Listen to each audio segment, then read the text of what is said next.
Praise the lord. ప్రియమైన దేవుని బిడ్డలారా, దైవ సేవకులారా, నా ఫేస్బుక్, యూట్యూబ్, వాట్సాప్ ఫ్రెండ్స్ అని మీ అందరికీ కూడా నాకు హృదయపూర్వకమైన ధన్యవాదాలు చెల్లించుకుంటున్నాను. ప్రియమైన దేవుని బిడ్డలారా, ఈరోజు క్రైస్తవులు అనబడిన మానవ జాతి యావత్తు కూడా ఒక శుభదినం, ఒక ప్రత్యేకమైన దినం క్రైస్తవులందరికీ కూడా. ఎందుకంటే యేసు ప్రభువారు సిలువ వేసిన దినం అన్న విషయం మనందరికీ తెలుసు. గుడ్ ఫ్రైడే అంటే మంచి శుక్రవారము, శుభ శుక్రవారము. కాబట్టి ప్రియమైన దేవుని బిడ్డలారా, ఈరోజు నేను కొన్ని రోజులు ఆఫ్ చేశాను అంటే మీ అందరికీ తెలిసిన విషయమే. ఈ టయాలో మనకేమీ కుదరవని. మరి ఈరోజు యేసు ప్రభువారి యొక్క మరణ దినానికి సంబంధించి చాలా క్లుప్తంగా నేను మీతో కొన్ని మాటలు పంచుకోవాలనుకుంటున్నాను. అంటే చాలా తక్కువగా, ఎందుకంటే నాకు కూడా కార్యక్రమాలు ఉన్నాయన్న విషయం మీ అందరికీ తెలిసిందే. ఎవరికి ఉండే కార్యక్రమాలు వాళ్ళకి ఇప్పుడు ఉంటాయి, చిన్నగానో పెద్దగానో. అలానే ఒక పాట పాడుకొని తర్వాత ఒక 5 నిమిషాల మట్టుకు నేను ఆ యొక్క వివరం ఇస్తాను. ఆ ఇచ్చిన యొక్క వివరములోని ముఖ్యమైన పాయింట్లు ఇస్తాను. అంటే ముఖ్యమైన పాయింట్లు అంటే మీ అందరికీ తెలిసిందే, మీ దైవజనులు చెప్పిందే. సో ఇప్పుడు మీరు మందిరాలకు వెళ్ళిన తర్వాత కూడా మీ దైవజనులు చెప్తూనే ఉంటారు. మనం ఇప్పుడు కోరాహులో వెళ్తున్న విషయం తెలుసు, అది అయిన తర్వాత మొదలు పెడతానని తెలుసు. లేదంటే నెక్స్ట్ ఇయర్ దీని విషయంలో చాలా తీవ్రంగా తీసుకుంటాను. నేను చెప్తున్నాను కదా, దీని విషయంలోని ఈ యొక్క యేసు ప్రభువారు సిలువ వేసిన ఈ యొక్క దినాల కోసం నేను చాలా డీప్గా, చాలా డెప్త్గా తీసుకుంటాను. ఎందుకంటే చాలా మటుకు మ్యాటర్ నేను గ్యాదర్ చేశాను బైబిల్ చదివి. కాబట్టి ఇంకా నాకు కావలసిన ఉండాలి. అలా 1 కాదు 2 కాదు, చాలా విషయాలు చాలా తీసి చాలా మ్యాటర్స్ నేను ప్రిపేర్ చేస్తూ ఉంటున్నాను. కాబట్టి ఆ యొక్క సమయం దాటిపోతే కనుక, ఈరోజు కాదు ఆల్రెడీ సమయం దాటిపోయింది. ఇప్పుడు మనకి ఈస్టర్ తోటి ఇంకా అన్నీ కూడా పూర్తయినట్టే, ఇప్పుడు కూడా మనకి పూర్తయినట్టే. అసలు ఘాటుగా ఇప్పుడు ఒక మాట చెప్పాలంటే 40 రోజులు మీరు చేసిందంతా కూడా నీరు గారిపోయినట్టు ఉంటుంది నా మాట. ఇది చాలా భయంకరంగా ఉంటుంది ఈ మాట. కాబట్టి నేను ఇప్పుడు ఏమి చెప్పదలుచుకోను. వచ్చి నెక్స్ట్ ఇయర్కి నేను స్టార్ట్ చేస్తాను. నా కొరకు దయచేసి ప్రార్థన చేయండి. ఎందుకు నీరు గారిపోయినట్టు ఉంటుంది, అంత అవసరం ఏముంది, అంత వివరం ఏముంది అని మీరు అనుకోవచ్చు. తింటేనే కదా రుచి తెలిసేది, సాల్ట్ ఉందో లేదో, ఏది ఉందో లేదో అని. సరే, ఇప్పుడు ఏదేమైనా కానీ ఏది మాట్లాడే స్థితిలో నేను లేను, ఎందుకంటే ఎవరికి వాళ్ళకి టైం అయిపోతుంది. కాబట్టి అందరికీ కూడా first of all good morning. తర్వాత యేసు ప్రభు నామంలో మీ అందరు కూడా శుభ శుక్రవారం. ఈ యొక్క మంచి శుక్రవారం రోజు, గుడ్ ఫ్రైడే రోజు మీ అందరినీ కూడా దేవుడు దీవించి ఆశీర్వదించును గాక. మీ ఉపవాసాలకి తగ్గ దీవెనను ప్రతిఫలము దేవుడు మీకు అనుగ్రహించును గాక. ఆ యొక్క పాటతోటి మిగతా విషయాల్లోనికి మనం చాలా త్వరగా వెళ్దాం. ఎవరికి కూడా టయాలు లేవు కాబట్టి.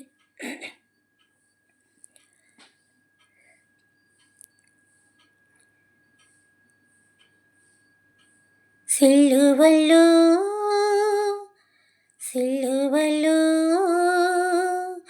ఆఘోర కల్వరిలో తులువల మధ్యలో వ్రేలాడిన యేసయ్యా, బలి అయిన యేసయ్యా, నిలువెల్ల నలిగితివా, నీవింత అలసితివా, ఊహకు అందదు నీ త్యాగమేసయ్యా, బలి అయిన యేసయ్యా.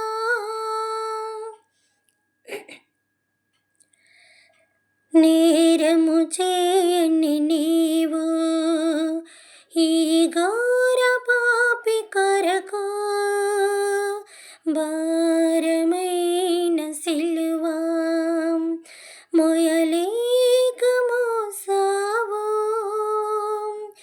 నేరము చేయని నీవు ఈ ఘోర పాపి కొరకు భారమైన సిలువా మోయలేక మోసావు, కొరడాలు చెల్లని చీల్చిని నీ సుందర దేహముని, కొరడాలు చెల్లని చీల్చిని నీ సుందర దేహముని, తనువును తడిపిను రుధిరంబుదారలే,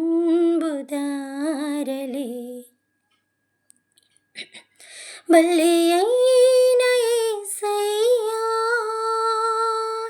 నిలువెల్ల నలిగితివా, నీవింత అలసితివా,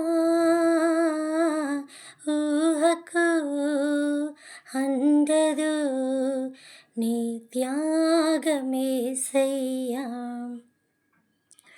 వదకు సిద్ధమైన గోరి పిల్లవాలే మోమున ఉమ్మివేయా, మౌనివైనావే వదకు సిద్ధమైన గోరి పిల్లవాలే మోమున ఉమ్మివేయా, మౌనివైనావే దూషించే అపవాది హింసించిరా నిన్ను, దూషించే అపహాసి హింసించిరా నిన్ను, ఊహకు అందదు నీ త్యాగమేసయ్యా, బలి అయిన యేసయ్యా నాదు పాపమే నిన్ను సిలువకు గురి చేసెను, నాదు దోషమే నిన్ను అనువనువున హింసించెను, నీవు కార్చిన రక్తధారలే నా రక్షణకాధారం, నీవు కార్చిన రక్తధారలే నా రక్షణకాధారం, సిలువను చేరిదన్ విరిగిన నా హృదయముతో, బలి అయిన యేసయ్యా నిలువెల్ల నలిగితివా, నీవింత అలసితివా, ఊహకు అందదు నీ త్యాగమేసయ్యా. సరే ప్రియమైన దేవుని బిడ్డలారా, దేవుని యొక్క కృప బట్టి మనం ఒక 2 మాటలు చెప్పుకున్న తర్వాత బహుశా ఇప్పుడు నేను వాక్యం తగ్గ రిఫరెన్స్ ఇవ్వకపోవచ్చు, అలాగని రిఫరెన్స్ లేవని కాదు, నేను చెప్పేటప్పటికి ఉన్నావో లేవో మీకే అర్థమైపోద్ది. ఎందుకంటే ఇయర్ క్రిస్మస్కి వచ్చినప్పుడు ఏం చెప్పుకుంటామో, ఇలా లెంటి డేస్లో ఏం చెప్పుకుంటామో మనందరికీ రొటీన్గా వెళ్ళిపోతున్నది కాబట్టి ఇంకా దీనికోసం అంత డీప్గా డెప్త్గా మాట్లాడుకోవాల్సిన అవసరం అయితే ఏమీ లేదు. సరే ప్రియమైన దేవుని బిడ్డలారా, వివరాల్లోకి వెళ్తే కనుక యేసుప్రభు వారు భూమి మీద ఆయన పుట్టింది మొదలుకొని చనిపోయే వరకు కూడా అనేకమైన కార్యక్రమాలు చేశారు. ఆయన సేవ చేశారు. నిజమే. ఫస్ట్ ఒకటి గుర్తుపెట్టుకోవాలి. ఆ విషయం ఏంటంటే, మార్నింగ్ కదా, కొంచెం వాయిస్ తేడాగా ఉంది, నాకు ఏమనుకోవద్దు. ఇలా అంటే సేవ అని కూడా బైబిల్లో ఉంది, కానీ చాలా తక్కువ పదం. ఎక్కువసార్లు ఉపయోగించింది ఏంటి అంటే, ఈ సువార్త విషయాల్లోకి వస్తే, మత్తయి, మార్కు, లూకా, యోహాను సువార్తల్లోకి వస్తే యేసుప్రభు వారి యొక్క జన్మదినం మొదలుకొని చనిపోయే వరకు, అంటే మత్తయి సువార్త మొదలుకొని ప్రకటన వరకు క్రీస్తు ప్రభు వారి యొక్క విషయాలు, వివరాలు, ఆయన జీవితంలో ఆయన జీవితంలో ఏ మంచి, ఏ చెడు, ఏ సువార్త, ఏ సేవ, ఆయన యొక్క చరిత్ర అంతా కూడా ఈ యొక్క ప్రకటన దాకా, మత్తయి సువార్త నుంచి ప్రకటన దాకా వివరించబడి ఉంటుంది. ఎక్కువగా మనం ఏం చెప్పుకోవాలంటే సేవ చేశాడు అని చెప్పుకునే కన్నా సువార్త ప్రకటించాడు అని చెప్పుకోవడం మంచిది. ఎందుకంటే శుభవార్త అంటే శుభవార్త అని మనకు తెలుసు. సువార్త అంటే వార్త అంటే విషయం, శుభం అంటే మంచిది. అంటే వార్త దేనికి సంబంధించి ఉంటుంది? యెహోవా వాక్కు. వాక్కు అంటే మాట. మాట అంటే స్వరము. స్వరం నుంచి పలకబడిన కొన్ని అక్షరాలు దానికి జాయింట్ చేసి ఒక శబ్దం ఇస్తే ఒక మాట. సరే, ఇంక నేను అవన్నీ చెప్పదలుచుకోలేదు. ఇవన్నీ చెప్తూనే ఉంటున్నాను ఎప్పుడూని. కాబట్టి ప్రియమైన దేవుని బిడ్డలారా, యేసు ప్రభువారు భూమి మీద బ్రతికిన 3.5 సంవత్సరాలు కూడా ఆయన చాలా సీరియస్‌గా ఇక నాకు టైం లేదు, టైం లేదు, టైం లేదు. ఏ టైం లేదు? ఇప్పుడు ఈ రోజుకి టైం లేదు అని ఆయన దిగడమే 20 దాటిన తర్వాత దిగారు. మొన్న నేను చెప్పాను కదా, 12 మంది గోత్రాల్లోని 20 దాటి ఏది గుర్తుపెట్టుకోండి, ఇది గుర్తుపెట్టుకోండి, ఇది గుర్తుపెట్టుకోండి అని ఎందుకన్నానంటే 20 దాటి అంటే 30 నుంచి సువార్తకి రావాలి, 50 వచ్చేటప్పటికి క్లోజ్ అయిపోవాలని నేను చెప్పాను. ఈ యొక్క విషయం కోసమే ఆ యొక్క విషయం కూడా నేను మొదలుపెట్టాను. ఎందుకంటే పూర్తయిపోగానే ఈ వివరం చాలా చక్కగా లెక్కలు, అంకెలతోటి ఉంది కదా! ఆ లెక్కల నుంచి ఇలా దీని దాకా తీసుకెళ్దామని అనుకున్నాను. కానీ బహుశా మరి నాకు ఇంకా కొన్ని విషయాలు పూర్తి వివరణ కావాలి. లేదు అంటే స్టార్ట్ చేస్తున్నా నేను చూసుకుంటూ ఇస్తూ ఇస్తూ ఉంటాను. ఎందుకంటే నేను చేసేసి వీడియోలు పెట్టి తర్వాత ఎప్పటికప్పుడు ఇచ్చేదాన్ని కాదు. ఎప్పటికప్పుడు ఇలా స్టార్ట్ చేసి నేను ఇస్తానన్న విషయం మీకు తెలుసు. కాబట్టి ముందుగా నేను ఏ వీడియోస్ కూడా చేసి పెట్టుకోను. ఎందుకంటే అప్పటికప్పుడు నా మ్యాటర్, నా మెంటాలిటీ ఎలా ఉంటుందో నాకు తెలీదు. కాబట్టి ప్రియమైన దేవుని బిడ్డలారా, ఏది అక్కడ కరెక్ట్‌గా ఉంటుందో, ఏది కొట్టాలో, ఏది తీయాలో, ఏది పెట్టాలో నాకు కరెక్ట్‌గా ఉండాలి కాబట్టి నేను ఎప్పటిదప్పుడే రెడీ చేసుకుంటూ ఉంటాను. అవసరమైతే చాలా టైం తీసుకుంటాను, ఆపేస్తాను కూడా. కానీ అంతలా నేను ఇవ్వలేనని తెలుసు మీకు. ఈ యొక్క యేసుప్రభు వారు 3.5 సంవత్సరాలు కూడా భూమి మీద ఎక్కువగా సువార్త చేశారు. మరి సేవ అంటే ఈ సువార్త చేసిన వారి మధ్యలోకి సేవ చేసే వ్యక్తులు వచ్చారు. ఆళ్ళెవరు? ఇదేంటి అనొచ్చు. అంటే ఒక పేషెంట్‌కి చేసేది సేవ. కాళ్ళు చేతులు పడిపోయినోళ్ళొచ్చారు. ఆయన స్వస్థపరిచాడు. హాస్పిటల్‌కెళ్ళి ఏం చేస్తాం? ఇయ్యే చేయించుకుంటాం. సువార్త చేయడానికి వెళ్తున్నారు. కళ్ళు గుడ్డోడొచ్చాడు. ఏం చేశాడు? కళ్ళిచ్చాడు. హాస్పిటల్‌కెళ్తే ఏం చేస్తాం కళ్ళకి? వైద్యం చేయించుకుంటాం. దాన్ని సేవ అంటారు. 38 సంవత్సరాల నుంచి మండపంలో ఉన్నారు. యేసుప్రభువారు అక్కడికెళ్ళి నీ పరుపెత్తుకొని లెగమన్నారు. అంటే ఏటి? అది నడువానికి సంబంధించిన వ్యాధి. హాస్పిటల్‌కెళ్తే ఏం చేయించుకుంటావు? నడువనే బాగు చేయించుకొని నడాన్ని సేవ చేయించుకుంటాం. ఇలాగా ఒక పేషెంట్‌కి చేసింది ఏంటంటే సేవ అవుతది. యేసుప్రభువారు భూమి మీద ఆ యొక్క గ్రామాల్లోని, వీధుల్లోని, అడవుల్లోని ప్రతి చోట ఆ యొక్క సమరయేటి ఆయన ఎక్కడెక్కడ తిరిగారో అన్ని చోట్ల సువార్తకు వెళ్తున్నప్పుడు సేవ చేసే వ్యక్తులు కనపడ్డారు. ఒక పేషెంట్‌కి చేసేది సేవే కదా! మరక్కడ డాక్టర్లు చేసేది కూడా మనకి సేవే కదా! ఈ యొక్క వ్యక్తుల మధ్య ఎదురుపడ్డప్పుడు దేవుడేం చేశాడంటే, విషయం ఏంటంటే ఆయనకి అక్కడ మహిమ ఎక్కువ ఉంది కాబట్టి, ఆయన బాడీ అంతా స్వస్థతతో నిండి ఉంది కాబట్టి ఇమ్మీడియేట్‌లీగా దేవుడనేవాడు అలా ఇమ్మీడియేట్‌లీగా చెయ్యాలి. టైం తీసుకోకూడదు. అలాగా వెంటనే దేవుడు కార్యాలు చేయడం మొదలుపెట్టారు. కాబట్టి దీనికి దానికి కూడా వ్యత్యాసం చూడాలి. వేరియేషన్స్ ఎలా ఉన్నాయని చూడాలి. ఇది తీసుకోవాలంటే చాలా విషయాలున్నాయి. చాలా వాక్యాలు కూడా నేను ఇవ్వగలను. కానీ ఇప్పుడు ఇవ్వను. ఇలాగ ఆయన ఏం చేశారంటే 3.5 సంవత్సరాలు భూమి మీద టైం లేదని ఈ టైం కోసం చాలా త్వరపడ్డారు. సోది పెట్టుకొని, మీటింగులు పెట్టుకొని, అక్కడ ఇక్కడ కూర్చొని మాట్లాడుకుంటే దేవుడి సువార్త ఎళ్ళదు. 4 చోట్లకెళ్ళామా, 4 అడుగులేసామా, 4 కార్యాలు చక్కబెట్టుకున్నామా, పరుగున ఎళ్ళామా అన్నట్టు ఉండాలి. అప్పుడు ఎలాంటి రౌతు గుర్రాలు, ఇలాంటి రథాలు ఉన్నప్పటికీ కూడా ఆయన అలాంటివి ఉపయోగించలేదు. కేవలం ఆయన గుర్రాలు, ఆయన రథాలు అంతా కూడా ఆయన పాదాలు మాత్రమే. అతి సుందరుడు, మనోహరుడైన దేవుడు భూమి మీదకొచ్చి సువార్త చేసిన సువార్త పాదములు సుందరములై ఉన్నాయని ఆయన చెప్పాడు కదా! ఆ సుందరమైన పాదములు నీ రక్షకుడు, నా రక్షకుడైన మన పాపము నుంచి విమోచన క్రయధనముగా మారిపోయిన ఆ సుందరుడు పాదాలే మన రక్షకుడైన యేసయ్య పాదాలు. నేనెళ్ళి సువార్త చేసేత్తాను, నేను దీవెనైపోతానా? ఎవరు పడితే ఆళ్ళు అలాగే దేవునితో పోల్చుకోకూడదు ఏ విషయంలో కూడా.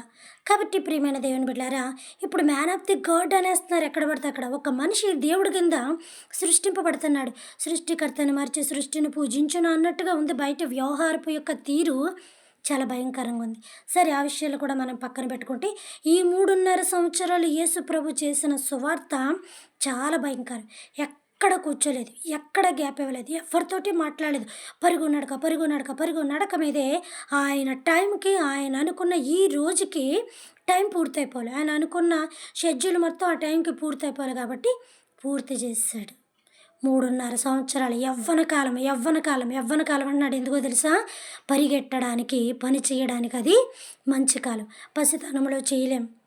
ఒక వయసు వచ్చిన తర్వాత యవనస్తులుగా సరిగా ఏమి అర్థం కాని జ్ఞానం వృద్ధులైనప్పుడు చేయలేం. వృద్ధాప్యం అందు పరిగెట్టలేం. మరి చేయగలిగిన వయసు ఏంటి? యవ్వన కాలపు వయసు. యవనుడా నువ్వు నా కాడెత్తుకో. అది చాలా తేలికగా ఉంటుంది సుమా. నా కాడెత్తుకో అన్నాడు. అందుకే నేను చెప్పాను 20 అనే మాట గుర్తుపెట్టుకోండి అని. నేను సంఖ్యాకాండం చదివినప్పుడు పదే పదే పదే చెప్పాను. 20 దాటిన వారు, 20 దాటిన వారు, 20 ప్రతి గోత్రం నుంచి కూడా 20 దాటిన శ్రేష్ఠులు, ముఖ్యులు, ప్రధానులు మాత్రమే తీయండి అన్న విషయాన్ని నేను మీకు చెప్పడం జరిగింది. ఇది గుర్తుపెట్టుకోవాలి. అలాగే యేసుప్రభువారు కూడా 20 దాటిన తర్వాత మాత్రమే సువార్తకు వచ్చారు. ఇంకా పై విషయమే. ఈ 3.5 సంవత్సరాలు ఆయన చేయాలనుకున్నది చేశారు, పూర్తి చేశారు. పూర్తి అయిపోయింది. సరే ప్రియమైన దేవుని బిడ్డలారా, ఇప్పుడు పూర్తి అయిపోయింది అన్న విషయం మనం పక్కన పెట్టుకుంటే ఒకటి గుర్తుపెట్టుకోండి. మీ మనసుకు బహుశా బాధాకరంగా ఉండొచ్చు ఈ మాట. బాధాకరంగా ఉన్నప్పటికీ కూడా తప్పదు. చాలాసార్లు చెప్పాను. స్త్రీ ప్రసవ వేదన పడ్డప్పుడు భయంకరమైన వేదన అంటది. మరి అది చనిపోయే టైం, ఒక బిడ్డను కనే టైం. అయినప్పటికీ కూడా డాక్టర్లు కూడా కత్తులతోటి కోసి ఆపరేషన్ చేస్తారు. ఆ బాధ భరిస్తుందా? ఈ బాధ భరిస్తుందా? ఆ భయంకరమైన బాధ భరించాలంటే ఈ చిన్న బాధ తట్టుకోక తప్పదు. అలాగా మీరు చేసిన ఈ ఉపవాసాలకి, ఈ యొక్క ఈ 40 రోజులు మీరు పడ్డ యాతనకి, నలిగిపోయిన దానికి ఉదయకాలమున, తెల్లవారుజామున, మధ్యకాలమున మరి మీకు ఎప్పుడు అవైలబుల్‌గా ఉంటే అప్పుడు ఈ 40 డేస్ కూడా మీ యొక్క సంఘాలని బలపరిచినందుకు దేవుడు మిమ్మల్ని దీవించును గాక. అలానే దైవజనులకి మీరు సహకరించి అనేకమైన ప్రార్థనలు ప్రతిరోజు ఈవినింగ్ 40 డేస్ కూడా నిజంగా ఎక్కడ పడితే అక్కడ చర్చలన్నీ కూడా మోగిపోతూ ఉండేవి అనమాట. కాబట్టి అందుకు కూడా దేవుడు విశ్వాసాన్ని మరి ముఖ్యంగా దీవించునుగాక. కాబట్టి మీ యొక్క మాటకి నేను యజ్ఞం పోస్తున్నానని అనుకోవద్దు. ఇంకా అగ్గి రాజేస్తున్నాను అనుకోవద్దు. కానీ ఒక్కటి నాకు డౌట్ అనుకోండి.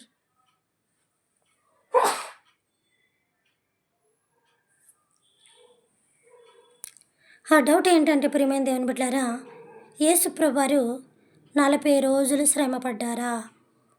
గతంలో ఒకసారి చెప్పాను, చాలాసార్లు చెప్పాను. ఈ టైం వచ్చేటప్పటికి ఆ మాట గుర్తుపెట్టుకుంటారని చెప్పాను. మంచి ఆకలి కొన్నవాడికి, కడుపు నిండుగా తినిన వాడి బాధ ఆకలిగా ఉన్నవాడికి తెలుస్తుంది తప్ప ఇక ఎవరికీ తెలియదు. అతని మీద కాలిపోతున్న కడుపు మీద జోకులేసామనుకోండి, చాకులు తీసుకొని పొడిచేస్తాడు. ఎందుకంటే నీ కడుపు నిండిపోయింది కాబట్టి. అలాగే మీరిప్పుడు మంచి తీవ్రతతోటి ఉన్నారు ఈ రోజు కోసం. ఈరోజు నేను ఇలా మాట చెప్తే నేను మీకు దగ్గర లేను కానీ బహుశా నన్ను కూడా అదే చేస్తారేమో. కాబట్టి యేసుప్రభువారు 40 రోజులు శ్రమ పడ్డారా? ఎందుకంటే ప్రియమైన దేవుని బిడ్డలారా, నాకొక డౌట్ వచ్చింది. డౌటు అన్ని కన్నా నిజమనే నేను చెప్తాను. విషయం ఏంటంటే యేసుప్రభువారిని అంతా మీకు తెలుసు. నేను కావాల్సిన ముఖ్యమైన పాయింట్లు చెప్తున్నాను, అవి మీకు తెలుసు. సాయంకాలం, ఏ సాయంకాలం? లక్షవారం సాయంకాలం. లక్షవారం సాయంకాలం అని అనుకునే కన్నా, గురువారం సాయంకాలం అని అనుకునే కన్నా 6వ దినమున సాయంకాలం అని చెప్పుకోవడం మంచిది. 6వ రోజు సాయంకాలమున యేసు ప్రభువారిని పట్టుకోవడానికి సిద్ధపడ్డారు అందరూ. మీ అందరికీ తెలుసు. ఈలోగా ఆయన ఏం చేస్తున్నాడు? 12 మంది శిష్యులకి ఆర్డర్ ఇచ్చేసాడు, ప్లాన్ చేశాడు. చాలా సీరియస్గా వర్క్ చేసేస్తున్నాడు ఆయన ఈ లాస్ట్ టైంలో. చాలా సీరియస్గా టైం లేదు, అన్నీ గైడెన్స్ ఇచ్చేస్తున్నాడు. ఇగో నేను మీ మధ్య నుంచి దూరం అయిపోతాను, నేను మీ మధ్యలో ఉండను. గొర్రెల కాపరి చెదిరిపోతూ ఉంటాడు. ఒక తీగ ఎలాగైతే ఫలిస్తుందో అలాగ నేను ఉన్నా లేకపోయినా కూడా, తీగ ఉన్నా లేకపోయినా కూడా మీరు అలా ఫలించాలి, మీరు అలా చేయాలి. నేను మంచివాడిని అయినాను కాబట్టి మీరు మంచి సువార్త చేయాలని ఇలాగా మీరు తీగలైనారు, ద్రాక్ష వెళ్ళన్నారు.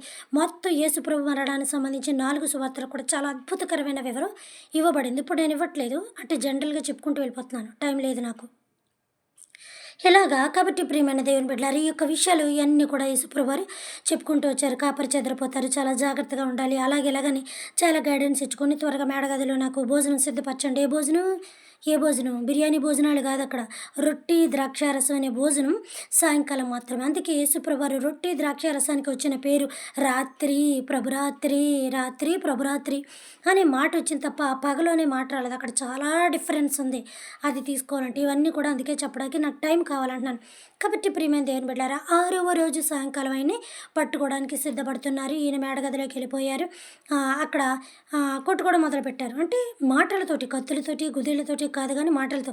ఎవరు గొప్పోడు, ఎవరు గొప్పోడు. అక్కడ కూడా నేనే గొప్పవాడినని చెప్పడానికి దేవుడు తన మీద ఉన్న వస్త్రాన్ని తీసి అక్కడికి తగిలించి ఒక బేషన్ తీసుకొని మొత్తం అందరి పాదాలు కడిగి, ఎవరున్నా నేను గొప్పోడు అనుకుంటున్నాను, ముందాడి సేవ చేయండి ఇలాగా, వాడి పరిచర్య చేయండి ఇలాగా, ఇలా కాళ్ళు కడగండి అని తగ్గించుకున్నవాడు, తనను తాను తగ్గించుకున్నవాడు హెచ్చించబడును, వాడు మాత్రమే గొప్పవాడు అనబడును అన్న మాటకి ఇక్కడ కూడా నేనే గొప్పవాడినని తన యొక్క వ్యక్తిత్వాన్ని తగ్గించుకొని, తన యొక్క ఉన్నతాతనాన్ని తగ్గించుకొని, యేసుప్రభువారు అక్కడ ఆళ్ళ పాదాలు కడిగి నేనే గొప్పవాడినిరా బాబు, భూమి మీద ఎవరు లేరని ఆయన క్రియారూపకంగా ప్రాక్టికల్‌గా చేసి చూపించాడనమాట.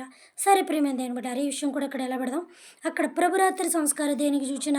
రొట్టి ఆయన శరీరానికి సూచన. మరి ద్రాక్షారసం ఆయన రక్తానికి సూచన. అది ఇప్పుడు కూడా మనకి ఇలా చేస్తూనే అవలంబిస్తూనే వస్తున్నాం. గొర్రె రొట్టెకి సూచన. ఆ యొక్క రక్తము యేసుప్రభువారికి సూచన. అందుకే ముందు నుంచి కూడా ఇప్పుడు మనకి పేరేంటది, ఆయన వధకి తేబడిన గొర్రెపిల్ల, గొర్రెపిల్ల, గొర్రెపిల్ల. గొర్రె పిల్ల అంటే ఏంటి తెలుసా? పిల్ల అంటే చిన్నది. అంటే యేసుప్రభువారు చిన్నవాడు. ఎవరిలో చిన్నవాడు? తన జాతి నుంచి చూడగా ఆయన చిన్నవాడు, లాస్ట్ వాడు అని అర్థం. ఏ జాతి నుంచి వెళ్ళాలి అంటే బోయాజు దగ్గరికెళ్ళాలి. ఎక్కడికెళ్ళాలంటే బోయాజు దగ్గరికెళ్ళాలి. ఎందుకు బోయాజు దగ్గరికెళ్ళాలంటే ఆ వంశము నుంచి చిగురు పుట్టుకొచ్చును అని. ఏ వంశము? బోయాజు వంశం నుంచి. లెక్కలో లెక్కలో లెక్కలు చూడగా చాలా దగ్గరగా నేను చెప్పేస్తున్నాను, ఇవంతా చెప్పట్లేదు. దావీదు వంశము నుండి చిగురు పుట్టును. ఆ చిగురు ఎవరు అంటే యేసుప్రభువారే. కొమ్మ చిగురు, ఆ చిగురులు కాదు. యేసుప్రభువారే ఆ చిగురు. చిగురు అంటే లేతది, చిన్నది, అప్పుడప్పుడే మొలుస్తున్నది అని. అలాగే యేసుప్రభువారు కూడా తన యవ్వన కాలము, మంచి కాలము, చిన్న వయసు, చిన్న కాలమని అర్థం. అందుకే ఆయన చిగురుతోటి పోల్చారు. యవ్వన కాలంలోని ఆ యొక్క చిన్న చిగురుని యవ్వన కాలము ఆకు అంటారు. ముదిరిపోయిన ఆకుని ముదిరిపోయిన ఆకు అంటారు. లేత ఆకుని లేత ఆకు అంటారు. ఇది కూడా మనకు తెలియని వాళ్ళు ఎవరు లేరు కానీ ఈ దావీదు వంశం నుంచి పుట్టుకొచ్చిన చిగురు మాత్రమని యేసుప్రభువారికి పేరుంది. కాబట్టి ప్రియమైన దేవుని బిడ్డలారా, ఈ యొక్క రొట్టె ద్రాక్షారసం తీసుకోవడానికి ఆ చిగురు చాలా శ్రేష్టమైంది. యేసుప్రభువారు మనకి ఆ రాత్ర ఆ యొక్క నమూనా చూపించి మరలా నేను వచ్చేదాకా కూడా ఇలాంటివి జరగవు. కాబట్టి ఇలాంటి పాప విమోచన మీకు జరగాలి అని అంటే గనక ఇదిగో ఒక టెంపరవరీగా తీసుకోవడానికి రొట్టె, ద్రాక్షారసాన్ని నేను మీకు ఒక నమూనాగా ఇస్తున్నానని చెప్పాడు. నిజమైన రొట్టె, నిజమైన రక్తము ఎవరు అనంటే యేసుప్రభువారు మాత్రమే. యేసుప్రభువారు మాత్రమే. కాబట్టి ప్రియమైన దేవుని బిడ్డలారా, కరెక్ట్‌గా గదిలోకి 6 గంటలకు వెళ్తారు. సాయంకాలం 6 గంటల్లోకి మేడ గదిలోనికి వెళ్తారు. మేడ గదిలోనికి అయిన తర్వాత ఈ యొక్క కథా కార్యక్రమాలు అంటే రొట్టె, ద్రాక్షారసం ఇవన్నీ తీసుకున్న తర్వాత, ఇవన్నీ వాళ్ళతో సంభాషించిన తర్వాత, ఇవన్నీ కాళ్ళు కడగడం, ఇది యొక్క ఈ యొక్క కార్యక్రమం అంతా జరిగేటప్పటికి 11 అవుతుంది. రాత్రి ఇంచుమించు 11 లోపు అవుతుంది. ఆ తర్వాత ఏం చేస్తారంటే వీళ్ళు 12 మందిని తీసుకొని యేసుప్రభువారు ప్రార్థన చేయడానికి ఆయనకి తెలిసిపోతుంది ఇంకా నాకు నా గడియల దగ్గరికి వచ్చేసాయి, నా సమయం దగ్గరికి వచ్చింది, నాకు లేదు పదండి త్వరగాని. ఆయన నడుస్తుంటేనే వాళ్ళతోటి బోధ చేసేస్తున్నాడు. ఎలా ఉండాలి, ఎలా చేయాలి, నేను ఎలా నడిపించాను, ప్రజలను పోనివ్వకూడదు, మీరు కూడా ఇలా చేస్తూ ఉండాలి, వాళ్ళు చెదిరిపోతారు గొర్రెలు, అలాగే ఇలాగని అన్నీ చెప్తూ కాపరి చెదిరిపోతున్నాడు అలాగే ఇలాగని చెప్తూ ఉంటారు. చెప్తూ ఏం చేశారంటే గెత్యం అనే తోటలో కానీ ఎంటర్ అవుతాడు. ఒకసారి నేను కూర్చున్న ప్లేసు అని ఎంత వివరంగా చెప్పానో మీకు తెలుసు కదా. అక్కడికి కూడా వెళ్ళిపోండి ఒకసారి మీరు, నేను రాలేను. కాబట్టి ప్రియమైన దేవుని బిడ్డలారా, ఈ యొక్క గెత్యం అనే తోటలోకి ఆయన ఎంటర్ అయ్యే ముందు ఫస్ట్ ఆఫ్ ఆల్ కొంచెం దగ్గరగా అంటే తోటలోకి ఎంటర్ అయినప్పుడు ఈ 12 మంది శిష్యుల్లో 8 మందిని అక్కడ పెడతాడు. ఎంట్రన్స్‌లోనే 8 మందిని పెడతారు. ఎందుకు? వీళ్ళొచ్చేస్తారని తెలుసు. ఈలోగా మీరు ప్రార్థన చేస్తూ ఉండండి ఇక్కడ అని చెప్తారు. లోనికి ఇంకొక ముగ్గురిని పెడతారు. ఆ ముగ్గురు ఎవరంటే పేతురు, యోహాను, యాకోబు.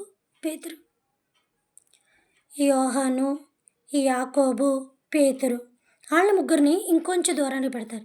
మళ్ళీ అక్కడ వదిలి ఆళ్ళ ముగ్గురిని ఆయన ఇంకా లోనకెళ్ళి ప్రార్థన చేస్తారు. ఇక ఆ ప్రార్థనకి భయంకరమైన రోదన, రోదన, రోదన, రోదన. ఇక భూమి మీద ఎవరు కూడా అలాంటి కన్నీరు కార్చలేదంట. ఆ కన్నీరు ఎలాగుందో తెలుసా? ఆయన బాడీలో ఉన్న బ్లడ్ అంతా కూడా ఆహ్, ఫిల్టర్ అవ్వలేదింక. కళ్ళల్లోంచి నీళ్ళు వచ్చేంత స్థాయిలో ఫిల్టర్ అవ్వలేదు.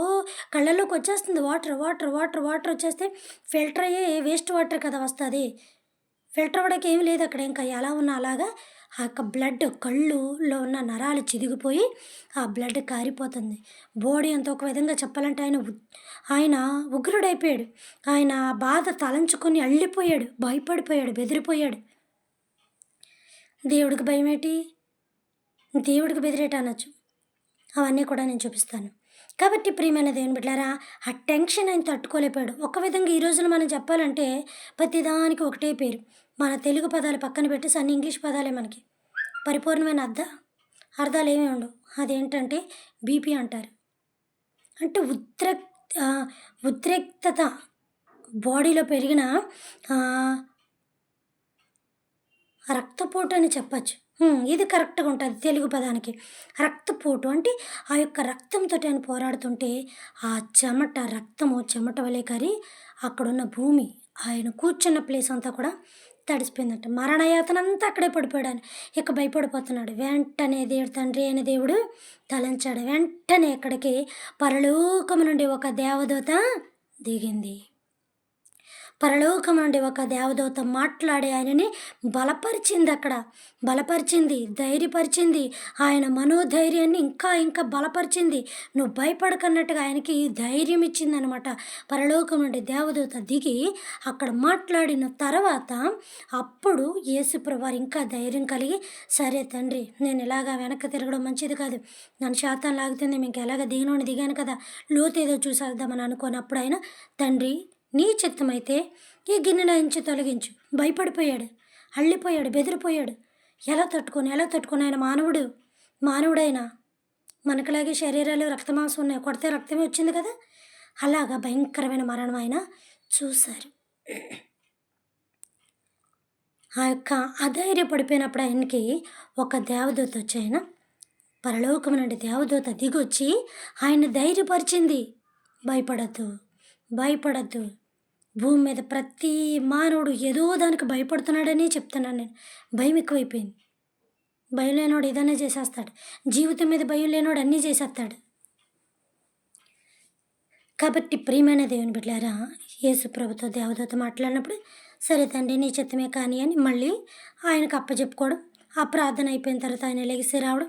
తర్వాత మన ఎవరైనా యోధా ఇస్కరియోతు గారి వెంట పడడం. ఇదవడం. ఇక అన్నీ మామూలుగానే జరుగుతుంటాయి. ముద్దు పెట్టుకోవడం, అప్పగించడం ఇవన్నీ జరుగుతుంటాయి. ఈలోగా ఒక్కటికి 3 సార్లు అబద్ధం ఆడతారు. ఎవరైనా? పేతురు. నేను ఆడను, నువ్వు ఆడతావు. నేను ఆడను, నువ్వు ఆడతావు. ఆడననేదేంటి, ఆడతాననేదేంటి? నేను అబద్ధం ఆడను ప్రభువా, నువ్వు ఆడతావు పేతురు. 3 సార్లు ఎందుకు అతను అబద్ధం ఆడాడో తెలుసా? యేసు ప్రభువారిని పేతురు కొంచెం దుడుకెక్కువ, కంగారి. ఈ యేసుప్రభువారిని కనిపెడుతున్నాడు పేతురు. ఎందుకో తెలుసా? ఎక్కడ తీసుకెళ్తున్నారు, ఏం చేస్తున్నారు, మనున్న 12 మందికి అందించాలి ఈ వార్త అని ఆయన వదలకుండా ఆయన వెంబడి వెళ్తున్నాడు.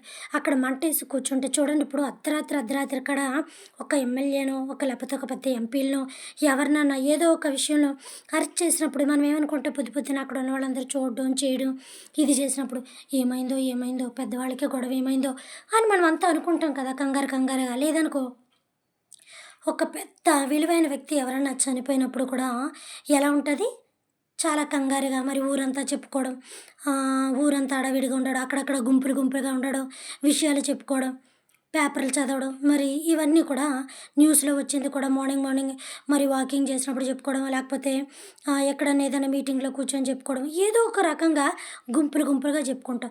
అలాగ అది రాత్రి టైము కాస్త అదంతా అడవి ప్రదేశం కాబట్టి చలికాలం అంటారు. చలికాలం అని అక్కడ ఎక్కడుందో తెలియట్లేదు. చలివి బట్టి చలికాలం అయిపోద్దా? సరే చూద్దాం ఆ విషయం కూడా. అప్పుడక్కడ మంట వేసుకుంటే ఆ మంటలో ఏం ఎరగనోళ్ళ కూర్చున్నాడు. ఈలోగా చిన్నది పసిగట్టేసింది. నువ్వు ఆ నజరేయుడితో తిరుగుతావు అనుకుంటా కదా, లేదు లేదే నేను అలాంటివన్నీ ఏం కాదే అతనితో నేను ఎందుకు తిడతానని అక్కడ ఒకసారి అబద్ధం ఆడి తప్పించుకుంటాడు. ఆయన తప్పించుకొని అమ్మో నేను దొరికిపోయేలాగా ఉన్నానని వెంటనే అందరూ సైడ్ అయిపోయినట్టు అయిపోవచ్చు. కానీ అవ్వలేదు సుమా పేతురు. ఎందుకు అబద్ధం ఆడాడు అంటే అక్కడ తప్పించుకుంటే అబద్ధం ద్వారా ఇంకా ముందుకెళ్ళడానికి అవకాశం ఉంటుంది అని చెప్పి అక్కడ తప్పించుకొని యేసుప్రభువారిని తీసుకెళ్తున్నప్పుడు ఫాలో అవుతున్నాడు దొంగతనంగా. మళ్ళీ వెళ్ళి ఇంకో చోట నుంచున్నాడు. అక్కడ కూడా గుంపుకున్నారు. నీవు కురేనీయుడైన యేసుతో తిరిగినట్టున్నావు కదా వీధుల్లోని అక్కడను అని ఒకడు చూశాడు. ఇప్పుడు ఒక ఎమ్మెల్యేలతోటి మీటింగ్ అది వచ్చిందనుకోండి, ఒకళ్ళు ఇక్కడ ఈ ఎమ్మెల్యేతో ఉండి అక్కడ ఆ ఎమ్మెల్యేలతోటి తిరిగాడనుకో, ఇందులోనోడు అక్కడికి కూడా వెళ్ళాడనుకో, నువ్వు అక్కడికి కూడా వచ్చావు కదా అన్న విషయం మనిషి గుర్తుపట్టడా? నేను రాడబెట్టి నువ్వు కూడా రాలేదని ఈజీ అబ్బాయి చెప్పడా? వీళ్ళు కూడా ఏం చెప్పుకుంటారంటే గుర్తుపడతారు. ఎందుకంటే ఆ వ్యక్తిని చూశారు కాబట్టి. అలాగే అక్కడ కూడా ఉన్నప్పుడు అబ్బాబే నేనేం కాదు నేనేం లేదు మీరు ఎవరిని చూసి ఎవరు అనుకుంటున్నారని అక్కడ ఇంకొంచెం దాటెళ్ళి ఇంకో చోట కూడా మళ్ళీ జనం కూడుకున్నప్పుడు అక్కడ కూడా ఏమంటాడంటే అబద్ధం ఆడతాడు. నువ్వు పలానా యేసుతో ఉన్నట్టున్నావు కదా తిరిగావు కదా అని అక్కడ అన్నప్పుడు బేబే లేదని అని అనడంతో కోడి వెంటనే కోస్తుంది. అప్పుడు యేసుప్రభువారు వెనక్కి తిరిగి వెంటనే చూస్తాడు. ఇక పేతురు గుండెలు పగిలిపోతాయి. యేసుప్రభువారు వెనక్కి తిరిగి చూశారంటే వెనకాతలు ఎవరున్నారు? పేతురు ఉన్నారు. వెనకాతలు 12 మంది ఒకప్పుడు సువార్త చేసినప్పుడు అప్పుడు ఉండొచ్చు కదా. ఎవరు లేరు సుమా. పేతురు అబద్ధం ఆడాడు. పేతురు అబద్ధం ఆడాడు. ఎందుకు ఆడాడంటే ఆయనకి ప్రేమ పేతురికి యేసయ్య అంటే ప్రేమ. ఆ ప్రేమ బట్టి నా యేసయ్యని ఏం చేసేస్తారా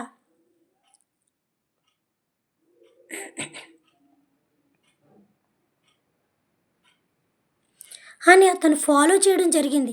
ఈ 12 మందిలో ఎవరూ లేరు అక్కడ. ఒకడు దుర్మార్గుడు ముద్దు పెట్టి అప్పగిచ్చి వెళ్ళిపోయాడు. ఈయన ఫాలో అవుతున్నాడు. ఉన్నవాళ్ళేరి ఈయనొక్కడే ఫాలో అవుతున్నాడు. వెంటనే వెనక్కి తిరిగి చూశాడంటే వెనకాతలు ఎవరున్నారో తెలుసా? పేతురు ఉన్నాడు. యేసుప్రభుని ఎక్కడ తీసుకెళ్తున్నారు ఏం చేస్తున్నారని సీక్రెట్ ఇంటెలిజెన్స్ అంటారు చూసారు, అలాగే సీక్రెట్గా కనిపెడుతున్నాడు అనమాట. వెంటనే నా వెనకాతలు ఉన్నావు కదా నువ్వు నాకు తెలియదు అన్నట్టుగా దేవుడు చూసి చూడగానే కోడి ముమ్మారికి వస్తుంది. మరి అక్కడ తప్పలేదు పాపం అబద్ధం ఆడటం. కాబట్టి ప్రియమైన దేవుని బిడ్డలారా ఈ రీతిలో అక్కడ అలా జరిగింది. యేసుప్రభు 2 గంటలకి వేశారు సిలువ. ఉదయం కాదు సాయంకాలం 6 గంటలకి మేడ మీద కథా కార్యక్రమం జరిగింది. 11 గంటలకి గెత్తిమనే తోటకి వెళ్ళారు. 12 గంటలకు పట్టుకొని అర్ధరాత్రి ఆయన చెరసాలకు అప్పచెప్పారు. రోమా ప్రభుత్వంలో ఆయన సిలువ వేసిన దినం భయంకరమైన ఘోరం అనమాట. ఇక ఎవరు కూడా దాన్ని వర్ణించలేరు. భయంకరమైన శిక్ష. ఆ ఇద్దరు దొంగలకు అలాంటి శిక్ష పడలేదు. ఎందుకు అని అంటే వాళ్ళ దొంగలు అన్ని పాపాలు చేసిన వాళ్ళకి తక్కువ, ఏ పాపం చేసిన వాళ్ళకి ఏదో అంటారు చూసారు, అలాగా వాళ్ళ దొంగలకి నార్మల్గా సిలువేశారు మేకులు కొట్టంతే. ఇంతటి భయంకరమైన హింస పడలేదు. ఎందుకంటే వాళ్ళు ఒక వస్తువును దొంగతనం చేశారు. కానీ దేవుడు ఇక్కడ హృదయాలను దొంగతనం చేశాడు. మానవ జాతి యావత్తును కూడా ఆయన వైపు తిప్పుకొని ఈ పాపాల నుంచి, శాతాల నుంచి, శోధన నుంచి, భయంకరమైన 1000 సంవత్సరాల కాలే నిత్య అగ్నిగుండం నుంచి రక్షించడానికి తన కుడి పార్శ్వమున కూర్చోడానికి ఎంతగా కష్టపడ్డాడో మహానుభావుడు. ఎంతగా రోదన చేశాడో. తినడం లేదు, తిప్పడం లేదు, పక్షులకు గూళ్ళు ఉన్నాయి, నాకేముంది గొయ్యే ఉంది, అంతకు మించి ఇంకేమీ లేదు. ఆ గోతులకు ఇంకొక గంట పోతే నేను వెళ్ళిపోతాను. ఏం సాధించాడు భూమి మీదకి యేసయ్య వచ్చి? భార్యల కోసమా, పిల్లల కోసమా, ఆస్తుల కోసమా, రాజ్యాల కోసమా? ఆయన మానవుడు కాదా? అన్నీ ధరించుకొని దేవుడిగా ఉండొచ్చు, అన్నీ అనుభవించే దేవుడిగా ఉండొచ్చు. మంచి పనులు చేసిన ప్రతి ఒక్కరిని కూడా దేవుడితో పోలుస్తారంటే దేవుడు మంచి అయి ఉన్నాడు. ఆ మంచి చేస్తూనే ఆయన యొక్క మానవ జీవితాన్ని కొనసాగించుకోవచ్చు.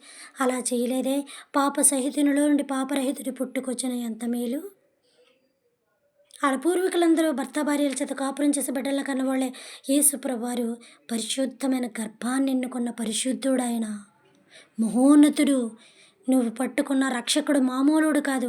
నువ్వు చేస్తున్న ఈ 40 రోజులు ఉపవాసాలు ఉన్నాయి చూడండి, భయంకరమైన బలియాగం అనమాట. నిజంగా ఇలా చేయడం అనేది ఎంతో గొప్ప విషయం. దేవుడు వరమిస్తేనే కానీ అలా చేయలేడు. కాబట్టి ప్రియమైన దేవుని బిడ్డారా, సాయంకాలం 6 గంటలకు పట్టుకుంటేడికి ఆయన గెత్తిమనికి వెళ్తాడు 11. అక్కడ నుంచి ఆయన పట్టుకొని ఆ రోమా గవర్నమెంట్కి అప్పచెప్పేతాడికి 12. ఆ రాత్రంతా భయంకరమైన హింస, మామూలు హింస కాదు. లోన ముళ్ళ కిరీటం పెట్టడాలు చేయడాలు ఇది. అక్కడ నుంచి చాలా షార్ట్‌లో చెప్పేస్తున్నాను. గొల్గోతా కొండకి తీసుకెళ్ళేటప్పుడు ఇంచుమించు 9 గంటలయింది. ఈ 9 గంటల నుంచి ఆ యొక్క సిలువని సరిచేయడం, ఆయన పడుకోబెట్టడం, ఆయన వస్త్రాలు తీయడం, చీట్లు వేయడం, తర్వాత ఈ మేకులు కొట్టడం ఇవన్నీ జరిగేటప్పటికి ఒక 2 గంటలయింది. తర్వాత 12 గంటలకు ఆయన్ని సిలువేశారు. అంటే 9 గంటలకే సిలువేశారు. అక్కడ నుంచి ఇవన్నీ జరిగేతోటికి ఒక గంట అయింది. 6 గంటలు మధ్యాహ్నం 3 గంటల దాకా ఆయన ఇటు ఆకాశానికి కాకుండా, ఇటు భూమికి కాకుండా, భూమాకాశాలకి మధ్యన ఆయన వేలాడబడి భయంకరమైన నరక యాతన అనుభవించాడాయన సిలువ మీద. సిలువ మీద భయంకరమైన నరక యాతన. కక్ష తీరలేదు. మళ్ళీ పొడిచి చూశారు. దుమ్ముల్లో ఏది విరగ్గొట్టకూడదు కదా! చనిపోతే కాళ్ళెరగొట్టి చంపేయాలి. అదప్పుడు రోమా ప్రభుత్వం యొక్క గవర్నమెంట్ యొక్క రూల్ అది.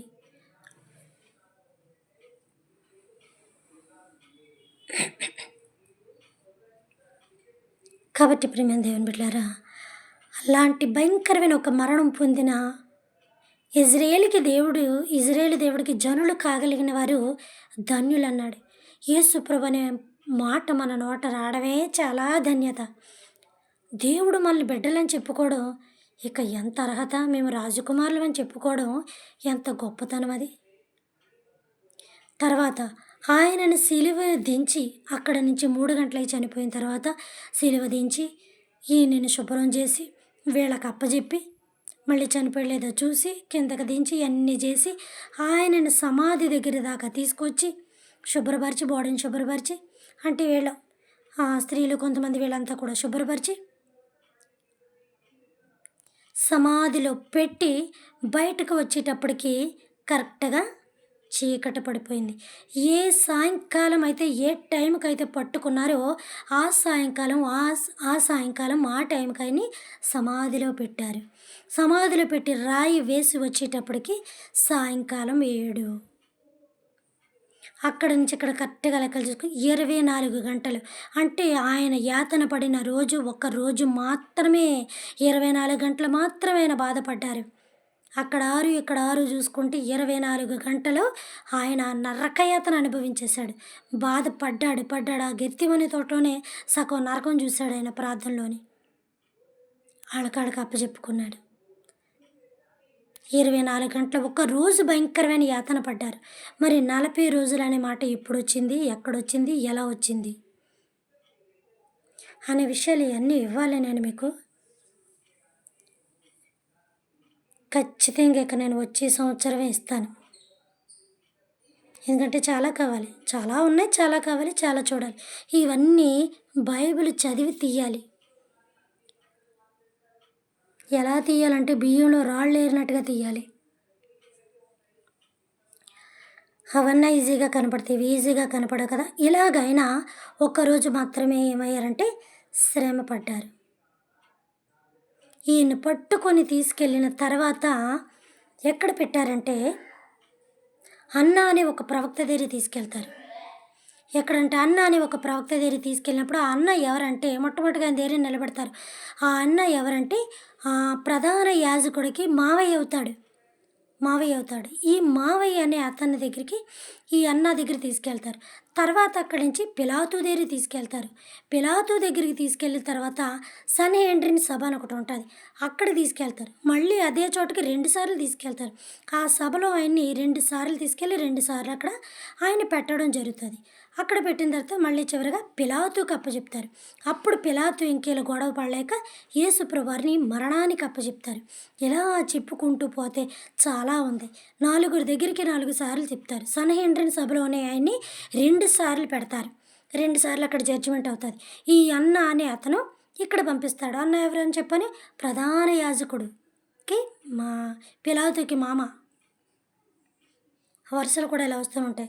తర్వాత లాస్ట్గా పిలాతుకి అప్పచెప్పడం, ఈయన సిలువకి అప్పచెప్పడం, ఇక ఇవన్నీ జరిగిన కథా కార్యక్రమాలు. ఇలాగా సాయంకాలం 6 గంటలు అవుతుంది. ఈ సాయంకాలం 6 గంటలు అయిన తర్వాత ఆయన సమాధిలో ఉన్న కార్యక్రమం చూసుకుంటే 3 days వచ్చిందా, రాలేదా? 3 డేస్ లెక్కలు ఎక్కడున్నాయి? ఆదివారం తెల్లవారుజామునే లేచిపోయారు. 1.5 రోజులకి ఆయన సమాధిలో పడుకోబెట్టారు. తెల్లవారుతుండగా మళ్ళీ ఆయన ఒకరోజు గడవగానే తీసుకొని వెళ్ళిపోయేది. ఆయన లేచిపోవడం, దేవదూత వచ్చి మాట్లాడడం, ఈ స్త్రీల విషయం అంతా తెలిసిందే. తెల్లవారితే ఆయన పునరుద్ధానుడైపోయాడు. ఇక ఆయన లేచిపోయాడు. పెందలకాడే లేచి, ఏ పెందలకాడు లేచిపోయాడు? రోజు గడవాలి కదా, రోజు గడిచిందా లోన? ఆయన ఎప్పుడు లేచాడు? ఎన్ని గంటలు ఆయన సమాధిలో ఉన్నాడు? 3 రోజులు ఉన్నాడు ఆయన సమాధిలో. నిద్రించిన తర్వాత నుంచి లెక్కేయాలా? బ్రతుకున్న కాడి నుంచి లెక్కేయాలా? బ్రతుకున్నప్పుడు నిద్రలో లెక్క ఎలా వస్తుంది? అంటే కొన ఊపిరితో ఉన్నా కూడా చనిపోయిన లెక్క రాదు కదా. ఇంకా కొన ఊపిరితో ఉన్నాడు, కొట్టుకుంటున్నాడు, ప్రాణం ఉందంటారు.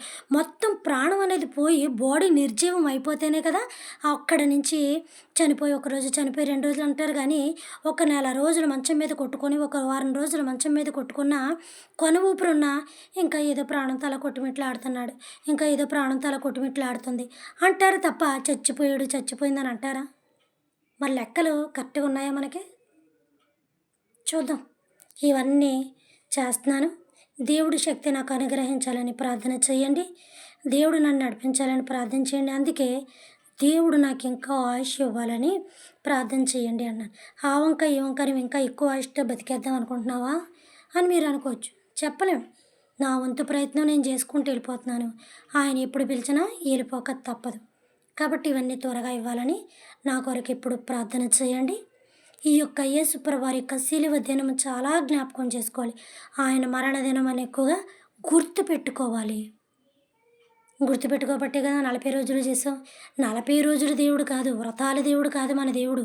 నిత్యము నీ హృదయంలో కొలువు ఉండిపోవలసిన దేవుడు. నువ్వు ధూపం వేయాల్సింది అక్కడెక్కడ కాదు, నీ హృదయానికి వేసుకో. ఎందుకంటే ఆయన కొలువై ఉన్నది అక్కడ. నీ దేహము ఆయనకి దేవాలయం ఉంది. నీ దేహమే ఆయన గుడి, నీ హృదయమే ఆయన గుడి. నీ హృదయంలోనే ఆయన ఉన్నాడు. కాబట్టి ఆయనకి ఎలాంటి కొలువిచ్చావో చూసుకో. అప్పుడు నీ దేహం అనే శరీరము వెలుగుతో నింపబడుతుంది, మహిమతో నింపబడుతుంది, శక్తితో నింపబడుతుంది, ప్రభావముతో నింపబడుతుంది. ఆయన ప్రభావ శక్తులు, ఆయన వెలుగు కాంతులు, ఆయన యొక్క మహాప్రభావం అంతా కూడా నీ మీద కురిపిస్తూ ఉంటాడు. భూలోకంలో ఎంత సంపాదించామని కాదు, సంపాదించవచ్చు. ఎంత దేవునితో ఉన్నావు అన్నది కూడా చాలా ఇంపార్టెంట్. కట్టి ప్రియమైన దేవుని బిడ్డలారా, ఈ శుభ శుక్రవారం, ఈ గుడ్ ఫ్రైడే రోజున, ఈ మంచి దినమున మీరు చేసిన 40 రోజుల ప్రార్థనలు, తీవ్రమైన ఉపవాసాలు, తీవ్రమైన ప్రార్థనలు, మరి దైవ సేవకులను అందరిని కూడా దేవుడు దీవించి ఆశీర్వదించునుగాక. మనం చివరగా ప్రార్థన చేసుకుందాం. పరలోకమందున్న మా తండ్రి, మీ నామము పరిశుద్ధపరచబడును గాక, మీ రాజ్యం వచ్చును గాక, మీ చిత్తము పరలోకమందును నెరవేరినట్లు భూమి అందును నెరవేరును గాక. మనదిన ఆహారం నేడు మాకు దయచేయమయ్యా. మా యొక్క బోనస్తుల అపరాధములను మేము క్షమించిన ప్రకారము మా అపరాధములను మీరును క్షమించండి తండ్రి. మమ్మల్ని శోధన నుంచి కాకడిని తప్పించమని ఆయన రాజ్యము శక్తి మహిమ నిరంతరం మీరై ఉన్నారు తండ్రి. ఆమేన్. దేవుడు మనందరినీ దీవించి ఆశీర్వదించును గాక. Good night. Good morning.